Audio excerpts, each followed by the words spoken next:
adalah tentang Windows Administration.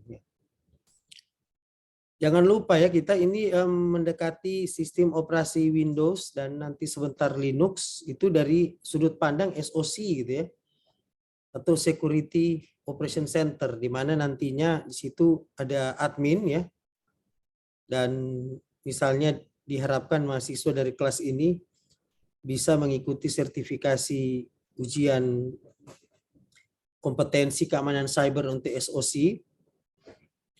Nah, itu harus memiliki kompetensi di dalam sebagai seorang admin ya, dalam menggunakan sistem operasi Windows ya. Nah, sistem operasi Windows ini selain banyak digunakan oleh pengguna pribadi, juga di level server itu banyak ya dipakai atau digunakan. Nah, yang tentu kita kalau kita akan masuk ke sistem operasi Windows seperti yang sudah diterangkan waktu lalu, dia ada dua level ya, ada level user dan ada level mode user dan mode kernel. Nah, kita harus masuk sebagai administrator ya. Tentu ada dua pilihan ini kalau masuk sebagai administrator, create account sebagai akun administrator ya, atau run as administrator ya, melalui command prompt. Saya pikir ini sudah banyak yang tahu ya. Baru masuk ke ini juga masalah pengelolaan local user dan domain ya. Jadi local user itu biasa kita melihat kontrol panet applet ya ke lus rmjr.msc itu ya. Jadi di situ biasanya akan kelihatan itu yang sementara aktif menggunakan server ini ya. Kalau domain itu network service dari semua yang menggunakan gitu ya. Seperti itu. Kita biasa menyebutnya DCS. Nah, kemudian ada CLI dan PowerShell ya. Ya, kalau PowerShell kalau nggak salah harus diinstal ya. Tapi kalau command prompt itu, command line interface itu udah ada ya.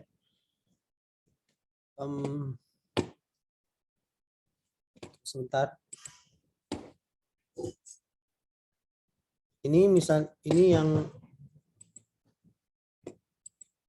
contoh dari command prompt ya. Dari komputer saya versi 6.3. Langsung kelihatan di sini bahwa saya sudah masuk sebagai admin ya, sudah run as administrator ya, user ini.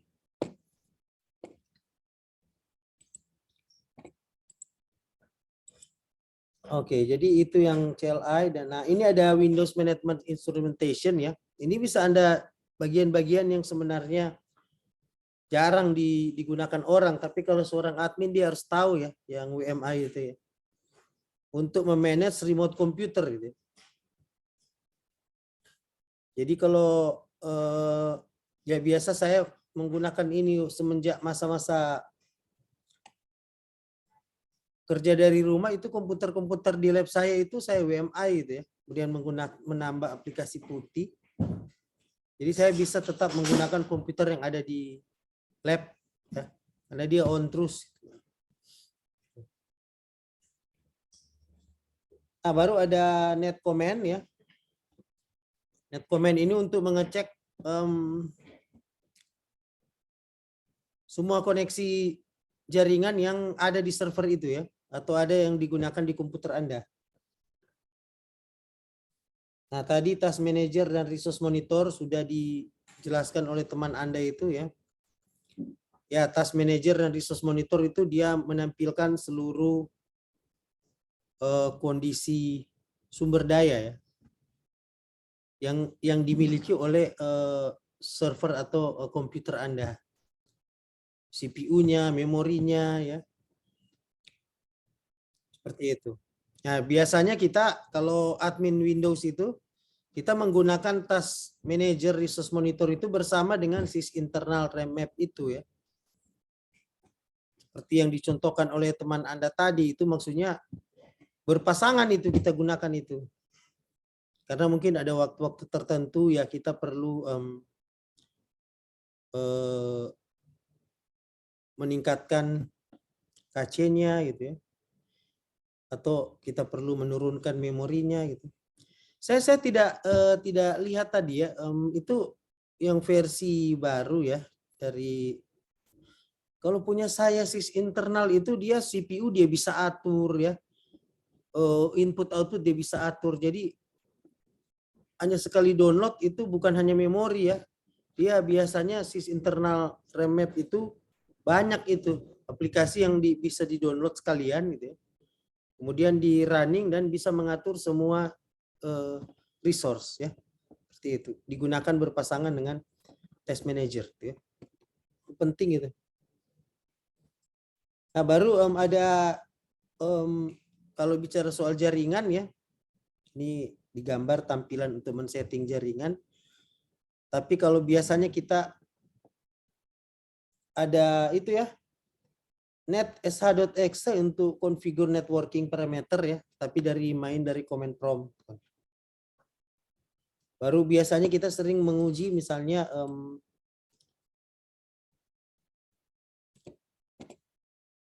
ini ada pengujian dengan menggunakan ping ya. Jadi sekali lagi kita masuk sebagai admin ya. Kemudian kita ping misalnya Unstrat ya.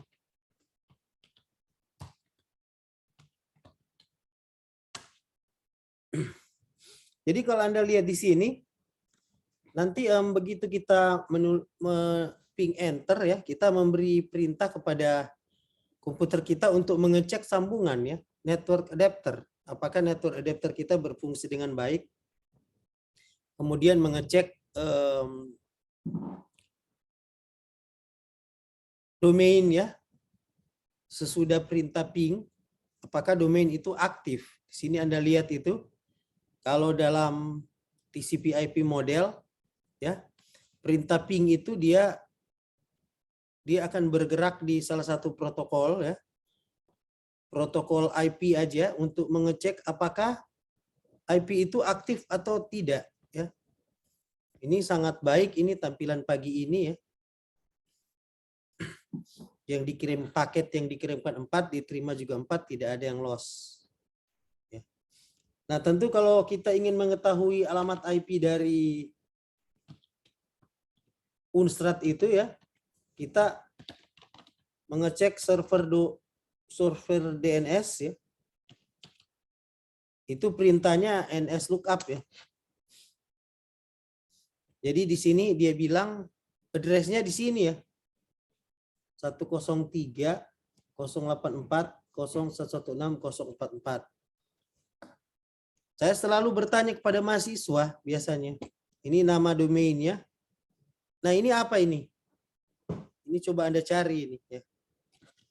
Apa maksudnya ini? Karena dalam keamanan cyber ini dua informasi kalau sudah muncul seperti ini dan kita melakukan itu secara ilegal ya, nah kita bisa masuk penjara gitu ya. Nah tadi ada perintah netstat ya. Netstat itu dia akan menampilkan semua active connection gitu ya, beserta protokol mana yang digunakan gitu kan dalam model TCP/IP gitu. Jadi jelas Anda lihat di sini ada protokol TCP yang digunakan ya. Establish dia. Foreign address-nya di 89 dan 121, baru ada local address, ini yang punya saya. Jadi saya sedang mengakses sebuah aplikasi. Kalau ini di TCP, kalau yang HTTPS itu berarti aplikasi ya. Kalau di OC model atau TCP/IP model. Ya, aplikasi yang hypertext transfer protocol yang secure gitu ya. dan kondisinya sekarang established.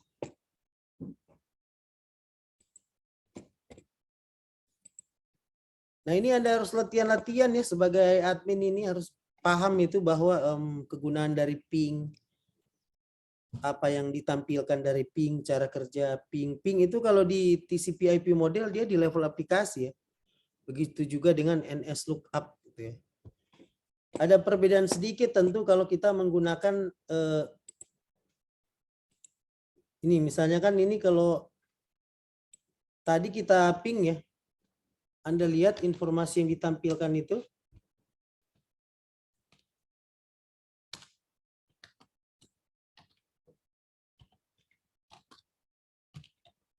Ini beda protokol, kalau ini hanya level aplikasi ya.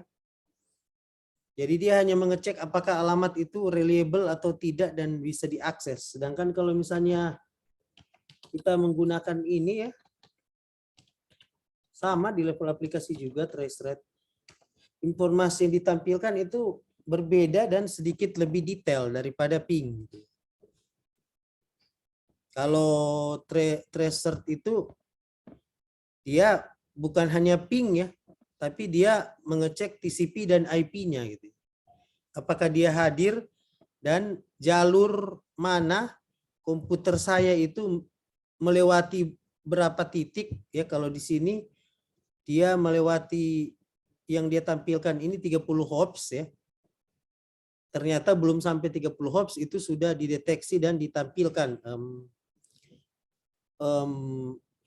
Ya, kalau Anda lulus waktu materi Jarkomdat ya, jaringan komunikasi data, itu kan dari satu lokasi kita akan ke lokasi lain itu ada jalurnya gitu, ada path-nya. Itu yang protokol TCP-nya. Jadi kalau ping dia biasanya hanya protokol IP ya.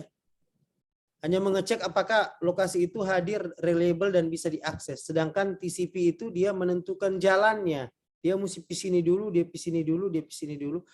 Akan Anda perhatikan ya, Anda semua bisa coba sekarang ya. Dari komputer Anda masing-masing, kemudian Anda ping Unsrat, itu akan berbeda itu biasanya. Waktu yang diakses, kemudian Anda pakai tracer, yang tampil itu path-nya itu pasti akan berbeda dengan saya gitu. Seperti itu. Trace complete-nya itu akan berbeda gitu ya, yang ditampilkan. Ya. Di sini Anda bisa lihat bahwa hampir semua jalur itu untuk ke Unsrat itu sudah IP versi 6 gitu ya. Karena memang Unsrat itu setahu saya satu-satunya gitu ya, perguruan tinggi di Indonesia Timur yang sudah migrasi ke IPv6 ya. Yang lain itu masih pakai IPv4. Ya, kalau Unsrat itu akhir tahun kemarin itu kita sudah pindah semua ke IPv6 sehingga jauh lebih smooth ya jalannya. Itu kalau bicara soal networking dari seorang admin ya, itu yang harus sering kita kuasai ya. Jadi selain ping itu ada juga tracer itu. Itu kalau di itu ya, kalau di Windows ya, karena kalau di Linux itu perintahnya agak berbeda itu. Nah, kemudian ini ada ini penting ini SMB UNC ya dan RDP. Wah, ini sekarang lagi heboh-heboh WannaCry itu. Nah, ini kita bloknya dari sini gitu ya. Kita menonaktifkan SMB protokol gitu kan. Karena supaya kondisi di jaringan internal itu tidak terinfeksi gitu. Seperti itu. SMB protokol ini Anda silakan akses di remote desktop connection gitu.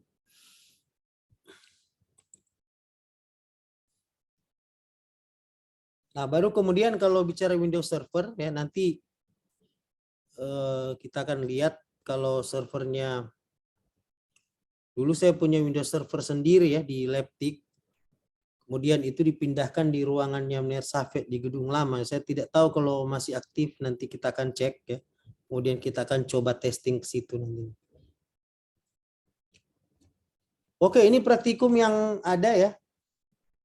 Jadi saya kira Anda bisa coba sendiri langsung di komputer Anda ya. Task Manager, PowerShell ya, monitoring sistem resource ya.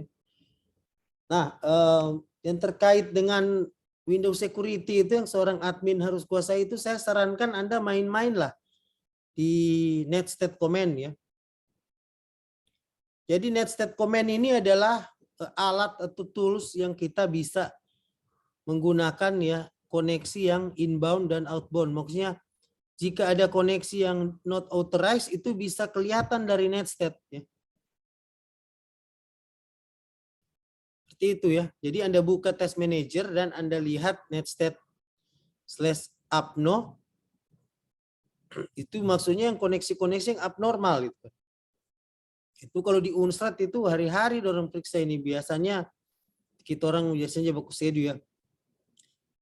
Dibangun tidur itu yang pertama dia periksa lah Netstate/apno untuk deteksi awal apakah koneksinya itu ada yang inbound outbound yang tidak terauthorize. Itu. Baru kemudian kita lihat proses ID-nya ya. Biasanya ini bisa dilihat dari Task Manager atau bisa juga dilihat dari command prompt ya. Kita main di PowerShell juga bisa. Nah, juga ada event viewer ya. Event viewer ini untuk kita melihat log ya. Siapa yang masuk ya. Siapa yang keluar. Seperti itu. Ya. Jadi ada juga fitur yang bisa menunjukkan critical error dan warning event ya dari seluruh administratif logs. Ya. Jadi bisa kelihatan semua ini. Ya. Kalau Anda akan ujian sertifikasi CISA ya, auditor sistem informasi, waduh ini event viewer ini selalu ditanyakan ini kegunaannya ini. Karena biasanya seorang auditor dia begitu terjadi insiden ya, gangguan keamanan ya. Kalau di film-film diajarkan harus dimatikan komputernya. Keliru ya, komputer tidak boleh dimatikan begitu terjadi insiden. Biasanya dibiarkan menyala itu dan auditor akan datang dan dia memeriksa pertama kali event viewer. Itu kayak dokter stetoskop, itu yang dia stetoskop pertama kali dia bisa tahu ini event viewer ini akun mana ini sebenarnya yang melakukan itu. Nah, ini ada Windows Update Management ya. Ya, itu penyakit Windows seperti itu ya, harus sering update ya.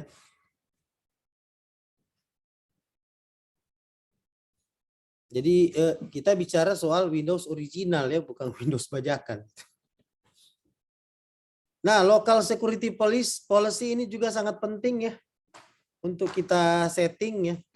Karena ini biasanya akan mengatur logik di user ini bisa mengatur apa dan firewall rules ya. Firewall rules ini kemarin kita pakai pada waktu WannaCry ya. Salah satu solusi yang diberikan oleh Kementerian Kominfo itu adalah merubah aturan firewall rules-nya supaya WannaCry itu tidak menyebar begitu cepat di Indonesia.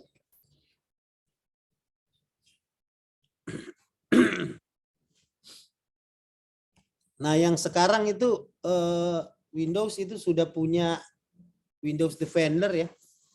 Ini sangat baik ini karena dia biasanya melakukan ini di setting nyala aja gitu ya di komputer Anda. Saya sangat sarankan ini supaya itu bisa melakukan manual scan gitu ya.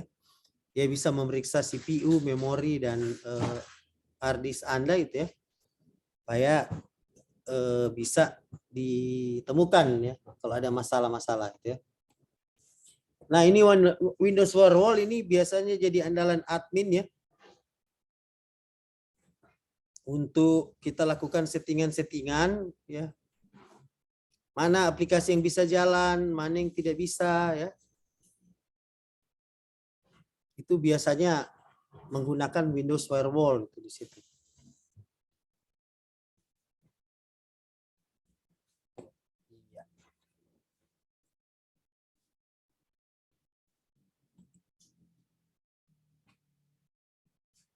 Oke. Kalau ada pertanyaan sampai di sini silakan. Jadi yang ini Anda hanya bisa pelajari dengan cara mencoba sendiri ya. Tidak boleh hanya